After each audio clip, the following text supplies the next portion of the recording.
Përshëndetje të dashur miq dhe mirë se keni ardhur në You Can Cook It. Sot do të përgatisim bashk hallve të ftohtë. Hallve pa ujë të dashur miq, thjesht hallve me gjalpe dhe miell. Ata që e njohin si shije, jam e sigurt që e pëlqejnë sepse është një shije e vjetër tradicionale, super e shijshme. Ka veç 3 përbërës: miell, gjalp dhe sheqer pluhur. Del aq e shijshme të dashur miq, aq e mirë, edhe pse duket kështu si e fortë, si kallëp, kur sapo e kafshoni, thërmohet dhe shkrihet në gojë. Jam e sigurt që nëse e provoni, do të mbeteni shumë të kënaqur. Më shkruani edhe në komentet më poshtë se si ju doli, a u pëlqyen pjesëtarët e familjes.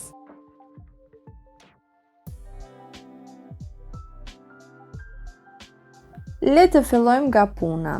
Për këtë hallve do të na duhen 3 gota miell. Kësaj radhe të dashur miq, kam përdorur një gotë 250 ml. Do të përdorim 150 gram gjalp dhe një filxhan kafeje me vaj. Mund ta përgatisni dhe me gjalp komplet. Nëse do ta bëni komplet me gjalp, do të përdorni 200 gram gjalp ose margarin, por margarin të cilësisë së mirë që ju e preferoni dhe e keni përdorur dhe herë tjetër në ëmbëlsira. Gjalpin dhe vajin e vëmë më njanë në një enë dhe e presim, e coptojmë, e vëmë të shkrihet. Nuk do ta zjejmë të dashur miq, thjesht sa të shkrijë. Në një tigan do të shtojmë miellin dhe do të fillojmë ta kaurdisim pa asgjë, pra thatë. Tigani im ishte pak i cekët për kaq gota miell, megjithatë në një farë mënyre unë e realizova. Mund të përdorni dhe një enë tjetër që është pak më e thellë, sepse nga tigani do ta shihni edhe pak më vonë, mielli mund t'ju derdhet pak mbi sobë dhe mund t'ju bëjë pis sobën. Në zjarr të mesëm do ta kaurdisim të dashur miq miellin derisa t'i dali era. Do ta trazojmë vazhdimisht që pjesa e poshtme mos të fillojë të ndërrojë ngjyrë dhe pjesa e sipërme mos të jetë e bardhë komplet. Pra, për ta kaurdisur një trajtësisht, do ta rretulloni vazhdimisht. Nuk do ta lini asnjë moment pa e trazuar. Ky proces zgjat një 10 ose 15 minuta, pra do të bëni durim. Ama keni kujdes që mielli mos t'ju ndrojë ngjyrë për një herë. Zjarrin mbajeni në mesatare dhe keni kujdes.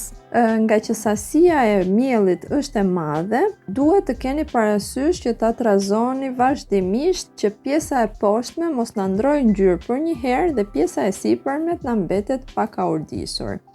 Dhe po mori pak ngjyrë, nuk ka problem, pak fare ngjyrë duhet të marri që mos të jetë mielli i pabër, pra si i pagatuar, por nuk duhet të marrë një ngjyrë si në të kuqërremt, sepse kjo është një hallve që është hallve bardhë. Pra, karakteristike e kësaj hallve është që mielli mos të ndrojë ngjyrë shumë, por të kaurdiset. Kur unë t'i hedh sheqerin pluhur, do ta kuptoni që mielli ka ndryshuar pak ngjyrë. Edhe pse gjatë kaurdisjes juve ju duket sikur nuk po ndërron ngjyrë, kur të hedhim pluhurin e sheqerit, do ta kuptoni se sa i bardhë është pluhuri i sheqerit dhe se si ka ndryshuar ngjyrë mielli. Pasi t'i shtoni sheqerin pluhur, do ta trazoni mirë, sepse sheqeri pluhur ka veti që të bëhet si me kokriza, pra mblidhet dhe rri në copa. Nëse sheqerin pluhur nuk do ta trazoni siç duhet brenda miellit, kur ta kafshoni hallvasin, do të ndjeni grimca sheqeri në dhëmb, gjë që nuk duam të na ndodhë. Në këtë pikë, nëse nuk po e përzieni dot me lugën e drurit, mund të përdorni dhe një tel që është plastik ose silikon, që mos t'u aprish dhe enën në të cilën jeni duke e kaurdisur. Pasi e keni shpërndar mirë të gjithë sheqerin pluhur në masën e miellit, do t'i shtojmë gjalpin. Gjatë kohës që ne trazojmë sheqerin me miellin, gradacionin e sobës mund ta ulni në minimum.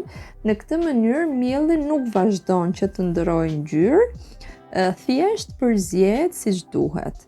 Pasi ti keni shtuar dhe gjalpin, në këtë pikë do ta trazoni me lugë druri duke e ngjeshur. Mielli do të duket në atë formë sikur të jetë rër e lagur. Pra, do të mundoheni ta njohni të gjithë pjesën e miellit duke e ngjeshur. Këtë proces do ta bëni me kujdes që e gjithë pjesa e miellit të laget me gjalpin. Pra, i gjithë mielli të kthehet si një rër e lagësht. Pasi e keni trazuar mirë të gjithë gjalpin në të, atëherë do ta kaloni në një enë në të cilën do t'i japim formë. Që nga kallëpi i enës të dalë kollaj, këshillohet që në fundin e enës të spërkatet me arra ose me lajthi, por nëse nuk keni asnjërin nga këto, mund të vendosni një letër guzhine. Unë kur e kam gatuar dhe herë të tjera e kam bërë dhe pa letër dhe pa lajthi apo pa arra. Edhe në atë mënyrë del të dashur miq, kjo është thjesht për t'ju ndihmuar, për ta nxjerrë fetën më kollaj.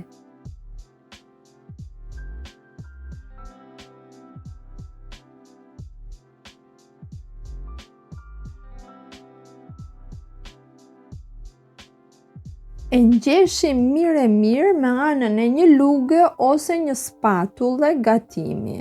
Me spatullën e gatimit është më mirë sepse sipërfaqja ngjeshet më kollaj se sa me lugë, sepse luga mund ta shtyp në formë të barkosur, kurse spatulla e shtyp në formë të drejtë. Do ta ngjeshni mirë aq sa nuk shtypet më. Dhe kur hallva është akoma e ngrohtë, është e nxehtë akoma, do ta presim direkt. Do të përdorni një thikë që është super e hollë, thikën më të hollë që keni në shtëpi. Nëse gjatë prerjes ju thërmohet pak ose në përcepa ju thyet forma, mund ta ngjeshni sërish me spatullë dhe ta prisni përsëri. Keni parasysh që thikën ta përdorni jo duke e tërhequr, por duke e ngulur. E presim në forma sipas dëshirës dhe do ta vendosim në frigorifer për një 2 orë. Siç ju thash, kjo është një hallve ftohtë dhe ka shumë lezet të dashur miq, është super e shijshme. Jam e sigurt që kushdo që do ta provoj, do t'ju kërkoj recetën dhe do t'ju kërkoj ta gatoni sërish. Pas 1 apo 2 orësh në frigorifer, mund ta servirni. Në përgjithësi, përsipër mund ta zbukuroni me fëstëk jeshil, por nëse nuk keni, dhe në këtë mënyrë është një super shije. Ky është dhe rezultati të dashur miq pasi ka dalë nga frigoriferi. Ruan formën perfekt, duket sikur është e ngurtë, por sa t'i ngulni pirunin apo dhëmbin, ajo do të lëshohet, do të shkrihet në gojë.